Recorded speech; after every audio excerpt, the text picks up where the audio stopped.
आणि आता घेणार आहोत राज्यासह देशविदेशातील महत्त्वाच्या बातम्यांचा वेगवान आढावा महाफास्ट 100 बातम्यांमधून।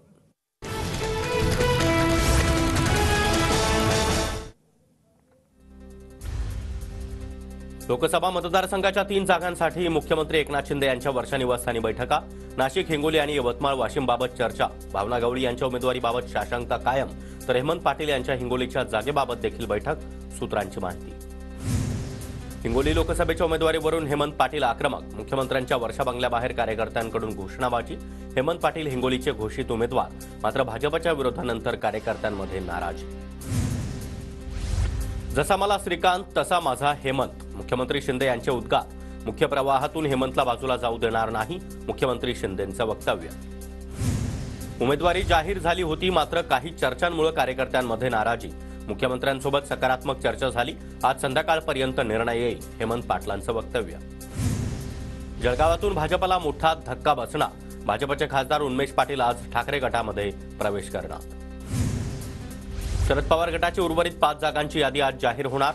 रावेर, भिवंडी, बीड, माढा आणि सातारा मतदारसंघातील उमेदवार जाहीर करण्यात येणार। वंचितची लोकसभेची 3री यादी जाहीर। पुण्यामधून वसंत मोरे यांना तिकीट, तर नांदेडमधून अविनाश बोसीकर, परभणीतून बाबासाहेब उगले यांना उमेदवारी, तर छत्रपती संभाजीनगरमधून अफसर खान निवडणुकीच्या रिंगणात। 25 वर्ष ज्या पक्षामध्ये होतो त्या ठिकाणी मला न्याय मिळाला नाही, प्रकाश आंबेडकर यांनी मला तिकीट देऊन न्याय दिला, वसंत मोरे यांचा मनसेवर निशाणा, तर वंचितचा पुण्यामधील पहिला खासदार मीच असणार, मोरे यांच्याकडून विश्वास व्यक्त। बारामतीमध्ये वंचितनं पाठिंबा दिल्याबद्दल आभार, माझ्या विरुद्ध उमेदवार न देत मला पाठिंबा दिल्याबद्दल वंचितचे आभार, सुप्रिया सुळे यांचं ट्विट। अकोल्यातील उमेदवारीबाबत काँग्रेससोबत चर्चा करणार, शरद पवारांचं वक्तव्य। अकोल्यामध्ये प्रकाश आंबेडकरांसमोर काँग्रेसचा उमेदवार, काँग्रेसकडून अभय पाटील यांना उमेदवारी जाहीर। हेमंत गोडसेंबाबत ठाकरे गटाचे नेते सुधाकर बडगुजर यांचा मोठा गौप्यस्फोट। हेमंत गोडसेंची 3 माणसं माझ्याकडे आली होती, आम्हाला पत्रात घ्या असं ते म्हणाले होते, बडगुजर यांचं वक्तव्य। महाराष्ट्राचे भाजप प्रभारी दिनेश शर्मा यांनी शिंदेंची भेट घेतली। वर्षा निवासस्थानी शिंदे आणि शर्मा यांची भेट। यावेळी अजित पवार, दीपक केसरकर, आशिष शेलार हे देखील उपस्थित।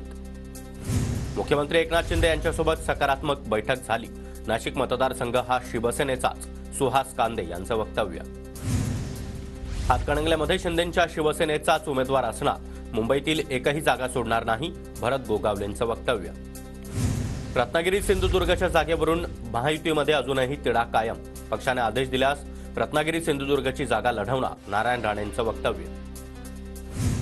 रत्नागिरी सिंधुदुर्ग मतदारसंघ शिवसेनेचा बालेकिल्ला, रत्नागिरी सिंधुदुर्गचा उमेदवार शिंदे फडणवीसच ठरवतील, महायुतीचा उमेदवार जिंकेल यासाठी आम्ही प्रयत्न करू, किरण सामंत यांचं वक्तव्य। वर्धा लोकसभा मतदारसंघातील भाजप उमेदवार रामदास तडस आज उमेदवारी अर्ज भरणार। उपमुख्यमंत्री फडणवीस, बावनकुळे यांच्या उपस्थितीमध्ये शक्ती प्रदर्शन करणार। भाजपचे उमेदवार अनुप धोत्रे आज उमेदवारी अर्ज दाखल करणार। अकोल्यामधून अनुप धोत्रे निवडणुकीच्या रिंगणात। हिंगोलीतून ठाकरे गटाचे नागेश पाटील आष्टीकर आज उमेदवारी अर्ज दाखल करणार। अंबादास दानवे यांच्यासह जिल्ह्यातील आजी माजी नेते देखील उपस्थित राहणार। नाशिकमध्ये राजाभाऊ वाजे यांच्या मेळाव्याला विजय करंजकर यांची अनुपस्थिती। ठाकरे गटाकडून उमेदवारी न मिळाल्यानं विजय करंजकर नाराज, त्यामुळे करंजकर बंडखोरी करणार असल्याच्या चर्चा। अमरावतीमधून रिपब्लिकन पक्षाचे नेते राजेंद्र गवई आज उमेदवारी अर्ज दाखल करणार। राजेंद्र गवई हे माजी राज्यपाल रासू गवई यांचे सुपुत्र। उद्धव ठाकरे हे कसलेले पैलवान, बेनामी शादी में अब्दुल्ला दिवाना, अशी आज शिंदेंची अवस्था, ठाकरे गटाच्या संजय जाधव यांचा निशाणा। रणजितसिंह नाईक निंबाळकरांना रयत क्रांती संघटनेचे कार्यकर्ते निवडून आणणार। 1.5 लाखांपेक्षा जास्त फरकानं निंबाळकर जिंकतील, सदाभाऊ खोत यांच्याकडून विश्वास व्यक्त। यंदा मी हॅट्रिक करणार, विशाल पाटील तुम्ही पळ काढू नका, मैदानात या, सांगली लोकसभा उमेदवार संजय काका पाटील यांचं आव्हान। ठाण्यामध्ये नाईक की सरनाईक हे वरिष्ठ पातळीवर ठरणार, ठाणे लोकसभेच्या उमेदवारीवरून भाजप नेते माजी खासदार संजीव नाईक यांचं वक्तव्य। काँग्रेसच्या राज्य प्रचार निवड बैठकीला विश्वजित कदम गैरहजर राहणार, काँग्रेसचे आमदार विश्वजित कदम यांचा इशारा। सांगलीच्या जागेचा तिढा सुटत नसल्यानं कदम यांचं पटोले यांना पत्र। आताच्या उपमुख्यमंत्र्यांनी 5 वर्षांपूर्वी एक स्टेटमेंट दिलं होतं की महाराष्ट्रामध्ये शरद पवारांचा काळ संपला, मात्र निवडणुकीनंतर अशी स्थिती आली की ते विरोधात गेले आणि आम्ही 2.5 वर्ष सत्तेत राहिलो. शरद पवार यांची फडणवीसांवर टीका. काश्मीर ते कन्याकुमारी पर्यंत पवारांची बारामती असंच म्हणतात. पक्ष फोडला तरी यांचं पोट भरत नाही. सुप्रिया सुळेंचा अजित पवार यांच्यावर निशाणा. तर गडकरी विरोधात असले तरी देखील सुडाचं राजकारण करणार नाही, सुळे यांचं वक्तव्य. आमच्यासारख्या आमदारांमुळेच संजय राऊत खासदार. गुलाबराव पाटील यांच्यासारख्या आमदारांनी तुम्हाला मतदान केलं. गुलाबराव पाटलांची राऊतांवर टीका. मातोश्रीवर तुम्ही मागायचे तो पैसा काळा पैसा नव्हता का? उद्धव ठाकरेंवर टीका करत नारायण राणेंचा सवाल.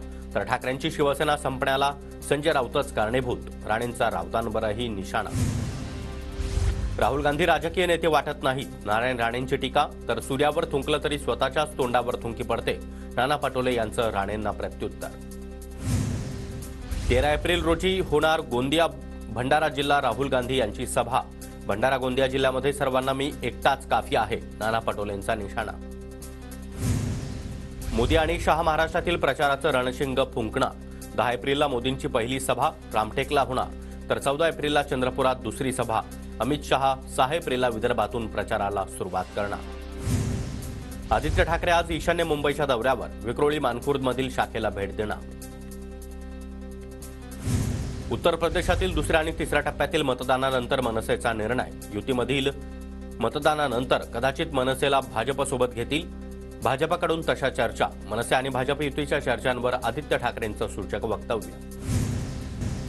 अमोल कोल्हे यांच्याकडे बोलण्याची कला म्हणून खोटी गोष्ट खरी करून सांगतात. शिवाजीराव आढळराव पाटील यांचा अमोल कोल्हेंवर निशाणा. तर शिवसेनेकडे जागा नसल्यानं एनसीपीकडून लढावं अशी शिंदेंची इच्छा होती, आढळराव यांची माहिती.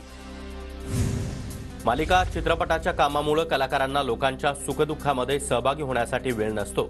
आमचे उमेदवार कलाकार नाहीत, लोकांमध्ये सहभागी होतात. भरत गोगावले यांची अमोल कोल्हेंवर नाव न घेता टीका. रामदास कदम यांनी मंत्री असताना पदाचा गैरवापर करून घेतला. कदम यांचे घोटाळे बाहेर काढणार. अनिल परब यांचा कदम यांच्यावर आरोप. अनिल परब यांच्यावर अब्रू नुकसानीचा दावा ठोकणार. परब यांनी भ्रष्टाचाराचे आरोप केल्यानंतर रामदास कदम आक्रमक. पुरावे सादर करा अन्यथा राजकारणातून निवृत्ती घ्या. रामदास कदम यांचा परबांवर हल्लाबोल. परळीमध्ये प्रीतम मुंडे यांच्यासमोर मराठा आंदोलकांची घोषणाबाजी. आरक्षणाच्या मागणीसाठी मराठा समाज आक्रमक. फडणवीस नव्हे फसणवीस, ते थापा मारतात. प्रणिती शिंदे यांची देवेंद्र फडणवीसांवर टीका. तर नैराश्य आल्यानंच प्रणिती शिंदेंची अशी वक्तव्य. प्रणिती शिंदे यांनी विकासाच्या मुद्द्यावर बोलावं. राम सातपुते यांचा पलटवार. कुटुंब प्रमुख गेल्यानं माझ्या डोळ्यामध्ये अश्रू होते. माझ्या अश्रूंवर मुनगंटीवार यांनी टीका केली होती. मुनगंटीवारांना मी माफ करणार नाही, प्रतिभा धानोरकर यांचं वक्तव्य. तर अश्रूंच्या नावावर मी मत मागणार नाही, धानोरकर यांच्याकडून स्पष्ट. सातारा लोकसभा निवडणुकीच्या पार्श्वभूमीवर शंभूराज देसाई यांच्या उपस्थितीमध्ये साताऱ्यात बैठक. साताऱ्यामध्ये होणाऱ्या महायुतीच्या मेळाव्याबाबत बैठकीत चर्चा. उमेदवार जाहीर केला नसला तरी देखील एकत्र काम करण्याचं नियोजन. शंभूराज देसाईंचं वक्तव्य. हातकणंगले मतदारसंघातील ग्रामीण भागामध्ये खासदार धैर्यशील माने यांचा जोरदार प्रचार सुरू. महाविकास आघाडीकडून उमेदवारी जाहीर नसताना माने यांचा प्रचार. ठाकरे गटाकडून राहुल आवाडे आणि माजी आमदार सुजित मिंचेकर यांच्या नावाची चर्चा. गद्दारांना धडा शिकवण्यासाठी लढाई सुरू. रायगडच्या पोलादपूरमधून अनंत गीते यांच्याकडून प्रचाराला सुरुवात. सांगलीमध्ये भाजपच्या बालेकिल्ल्यामध्ये महाविकास आघाडीचा सरपंच. भोसे गावामध्ये पार्श्वनाथ चौगुले यांची सरपंचपदी निवड. चंद्रहार पाटील आणि नेत्यांकडून चौगुले यांचं अभिनंदन. चंद्रपूर जिल्हा मध्यवर्ती बँकेचे माजी अध्यक्ष मनोहर पाऊनकर यांचा भाजपमध्ये प्रवेश. सुधीर मुनगंटीवार यांच्या उपस्थितीमध्ये पक्षप्रवेश संपन्न. पंकजा मुंडे यांनी रामदास आठवले यांची भेट घेतली. उमेदवारी अर्ज दाखल करण्यापूर्वी पंकजा मुंडे यांनी रामदास आठवलेंचे आशीर्वाद घेतले. आठवलेंच्या मुंबईतील निवासस्थानी ही भेट झाली. पुण्यामध्ये आळंदी दौऱ्यावर अमोल कोल्हे यांची बैलगाडा घाटामध्ये भेट. अमोल कोल्हे यांच्या हस्ते हिंद केसरी बैलाचा सन्मान. ठाणे मतदारसंघामध्ये महायुतीच्या नेत्यांची एकत्रित बैठक संपन्न. महायुतीच्या आमदार आणि 40 प्रमुख पदाधिकाऱ्यांची बैठकीला उपस्थिती. धुळ्यामध्ये ऐन उन्हाळ्याच्या दिवसामध्ये मातीच्या माठांची विक्री थंडावली. कुंभार समाजाला मोठा आर्थिक फटका. नंदुरबार जिल्ह्यामध्ये यंदा गव्हाची आवक 10% कमी. दर नसल्यानं शेतकरी देखील आर्थिक अडचणीत.